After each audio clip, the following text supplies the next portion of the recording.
డాలర్కి demand పెరగడం వల్ల గోల్డ్కి demand తగ్గుతుంది అని చెప్తున్నాను నేను. ఎందువల్ల థింక్ చేయండి ఒకసారి. లెట్స్ అజ్యూమ్ గోల్డ్ యొక్క ప్రైస్ వచ్చేసి $5,000 పర్ ఔన్స్ అనుకోండి. ఒక ఔన్స్ గోల్డ్ $5,000 అనుకోండి. Imagine you are a person from India. మీరు ఇండియాకి చెందిన వ్యక్తి అనుకోండి. నువ్వు ఇండియాకి చెందిన వ్యక్తి అయితే నీ దగ్గర డాలర్స్ న్యాచురల్గా ఉంటాయా? నీ దగ్గర ఏముంటాయి? రూపాయలు ఉంటాయి. సో నువ్వు రూపాయలు ఏం చేయాలి? డాలర్స్ కింద మార్చుకోవాలి. Let's say 90 rupees is equal to $1 ఉందనుకోండి. నీకు $1 కావాలంటే ఏం చేయాలి? నువ్వు 90 రూపాయలు ఇచ్చి $1 కింద మార్చుకొని తర్వాత గోల్డ్ కొనుక్కోవాలి. ఇక్కడ విషయం ఏంటంటే gold is priced in dollars, not in rupees. International మార్కెట్లో గోల్డ్ అనేది డాలర్ రూపంలోనే ప్రైస్ చేయబడుతుంది. వివిధ దేశాల్లో మళ్ళీ డాలర్ టు రూపీ కింద కన్వర్ట్ చేసుకొని ప్రైస్ రాస్తారు.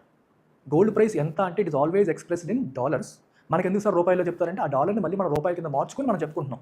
బట్ మార్కెట్లో గోల్డ్ ట్రేడ్ ఎలా జరుగుతుంది? ఇంటర్నేషనల్ మార్కెట్లో డాలర్ రూపంలో జరుగుతుంది, US డాలర్ రూపంలో జరుగుతుంది. సో ఇప్పుడు $5,000 పర్ ఔన్స్ అయితే నేను ఎంత పే చేయాలి?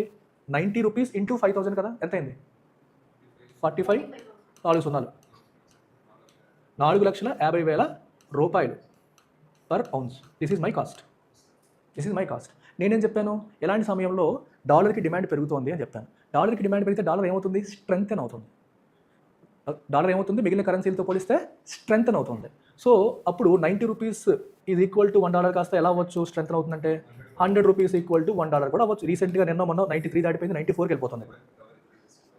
డిమాండ్ ఫర్ డాలర్ అనేది పెరుగుతున్న కొద్దీ రూపీ వాల్యూ ఏమైపోతుంది? పడిపోతూ ఉంటుంది. అంటే ఒక డాలర్ కావాలంటే ఇంతకుముందు $90 ఇస్తే మనకు సరిపోయింది. ఇప్పుడు ఎంత ఇవ్వాలి? $100 ఇవ్వాలి. ఇమాజిన్ గోల్డ్ ప్రైస్ ఏం మారలా, $5,000 ఉంది. కానీ ఏం మారిపోయింది? ఇది మారిపోయింది. ఇది మారిపోవడం వల్ల నువ్వు అదే రేటుకి కొనాలన్నా ఎంత పే చేయాలి? నువ్వు $5,00,000 ఇవ్వాలి. Yes sir no? అమెరికా వాడికి ఏం మారలా, వాడికి ఇంతకుముందు $5,000, ఇప్పటికే $5,000. ఇండియా వాడికి $5,000, కానీ డాలర్ టు రూపీ మారిపోయిందిగా. ఇంతకుముందు $4,50,000 ఇస్తే కానీ ఔన్స్ బంగారం వచ్చేది కాదు. ఇప్పుడు 5,00,000 ఇస్తే కానీ ఔన్స్ బంగారం రాదు.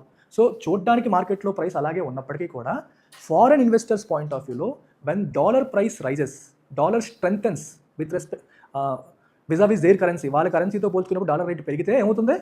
That gold becomes expensive. Rate పెరగకపోయినా మనకి పెరిగినట్టు. మార్కెట్లో 5,000 ఉన్నప్పటికీ కూడా మనకేమైనట్టు?